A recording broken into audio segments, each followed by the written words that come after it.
Hello and welcome in. I am Greg Smith, recruiting extraordinaire for Hail Varsity, and I am joined once again by Steve Marik, staff writer, also of Hail Varsity, for our Thursday football video of the week. Steve, how are you this morning? I'm doing great, Greg. Excited to talk some inside linebackers with you.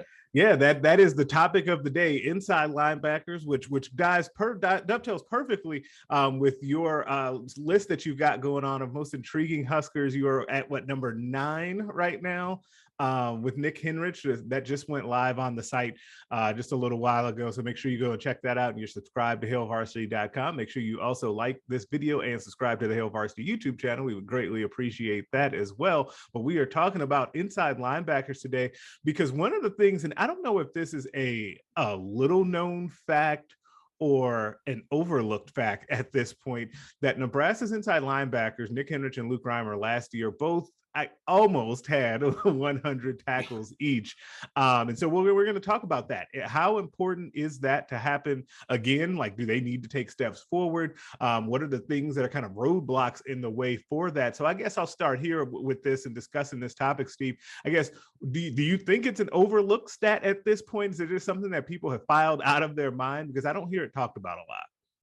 Yeah, just those two linebackers, Nick and Luke, they don't get talked about a lot recently. And I think it's because the fan base really kind of sees them as a solid 1-2 punch at inside linebacker, which they are. Last season, they were third. So if you go with duos, 2 linebackers for each team, Nebraska, Luke Reimer and Nick Henrich, they were third in the Big Ten, behind, I think it was Iowa's Jack Campbell and Seth Benson, and then they were also behind, just barely behind Northwestern's duo of Chris Bergen, who was an absolute tackle machine, and Bryce Gallagher, and then it was Luke Reimer and Nick Henrich. So it's pretty dang good at the inside linebacker spot at Nebraska, and they're going to continue to do well, I believe.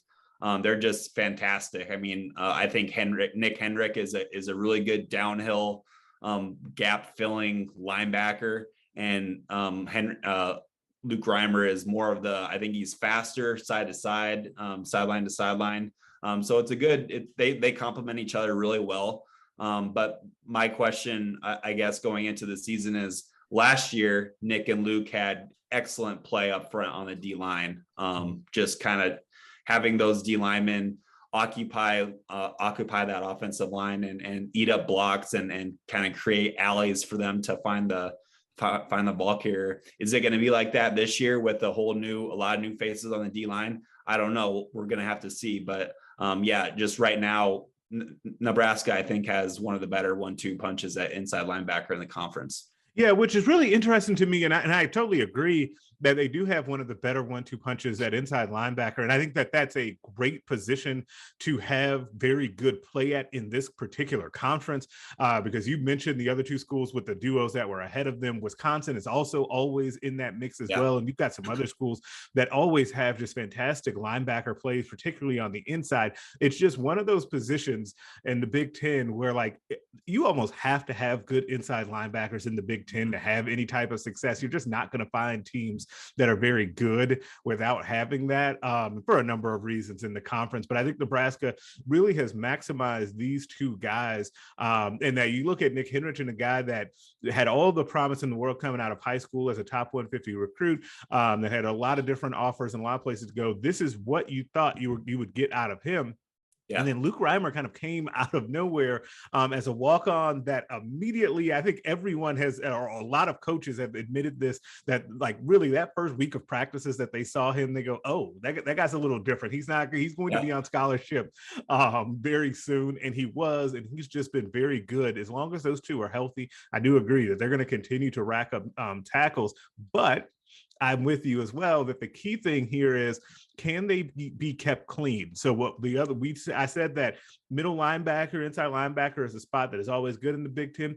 Offensive line is another spot that is always good in the Big Ten. And if you've got guards climbing up to that second level to get hands on those linebackers, I don't care how good those linebackers are, it's going to be really hard for them to just kind of shut guards and be able to really do that. Now, the excellent ones, the future NFL ones, are able to do that. And maybe that's part of that next step for both of those guys that have NFL aspirations.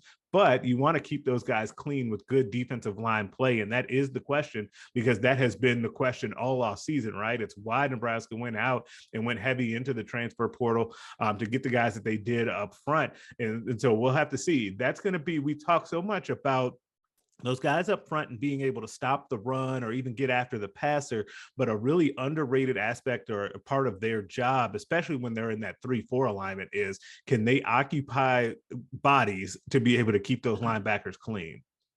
Yeah, for sure. And to get back to the question at hand, is it really important to get triple digit tackle numbers? I don't really think so, but if you can get it, something's going obviously right up front on the defensive front. So last year Nick was one tackle off from getting 100, which has got to kind of grind his gears maybe. But I'd expect Luke and Nick to be right up there again. But again, it kind of the question is the defensive front, the D linemen in front of them, how they're going to play. Is there going to be 3 big guys out there? Is there going to be 4? There's a lot to kind of think about and a lot of unknowns right now about how Nebraska's defense is going to look, especially up front. Yeah, absolutely. And one of the things too, though, that the one area for improvement that I think that you could see with both of these guys is just that being able to cover. So being able to be out in space, because we have seen teams in the Big Ten try to take advantage of that with Nebraska in the past, of that inside linebackers in coverage and trying to isolate those guys. And I think both of them could improve there. But really, I think that there's always room for improvement, but that is definitely the area for those two. And so we'll see how that goes moving forward. But I think that they're both really valuable pieces to this defense. And you mentioned whether or not, Nebraska plays with 3 big guys, if they're playing with 4, if you've really got 2 and you're out there running around with more linebackers, the good thing about both of these inside linebackers is they're both athletic enough to move around and to be different types of chess pieces in the defense, which makes Nebraska more multiple and difficult to game plan for. But it also just puts different emphasis on their skill sets and what the guys up front can do for them as well. Yeah, and like I said, they complement each other really well. I think Nick Hendrick is the downhill kind of hit you in the face, hit that I can't talk, A gap, B gap, and you're just excited about that A gap. That's for sure. I love talking about A gaps. And then Luke Reimer, sideline to sideline guy. Just he one of the highlights, at least for me, of Luke Reimer's season was that 3rd down run at Michigan State to take down the running back on 3rd down. He just ran the width of the field, it seemed like, and just stuck that running back whose name is Kenneth Walker me right now.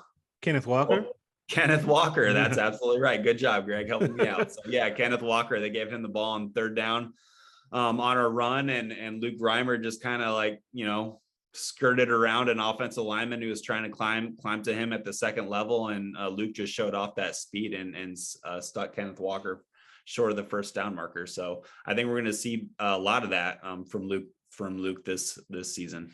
And also, we've gone this far into this video without mentioning these guys' coach. And I think he should get a shout out on this. Barrettrood, the inside linebackers coach. Well, someone else, we talk about, we don't talk a lot about Luke and Nick because we kind of just assume what we're getting from them. We really don't talk about Barrettrood ever. Like Barrettrood just never comes up. But it seems like that he's continued to get that room better. They've got some young players to really be excited about, that you continue to hear about as well coming up in the ranks. They just got a commitment this past week from an inside linebacker as well. It feels like Barrettrood has done a really nice job on the inside with those guys, and they really respond to his coaching. And obviously, he was, speaking of tackles, he was also obviously a tackle machine during his time at Nebraska. Yeah, an assistant coach that doesn't get talked about a lot, like you said, with Barrettrood, but yeah, he's quietly doing an excellent job behind the scenes. And as you mentioned, just got a commit from Colorado too. So he's just an interesting kind of assistant coach who doesn't get a lot of a lot of talk, but I think that's kind of how he prefers it, probably. Yeah, absolutely. Now that's gonna do it for us this week. Now make sure you guys are subscribed to the Hail Varsity YouTube channel. Also, again, make sure you like this video up.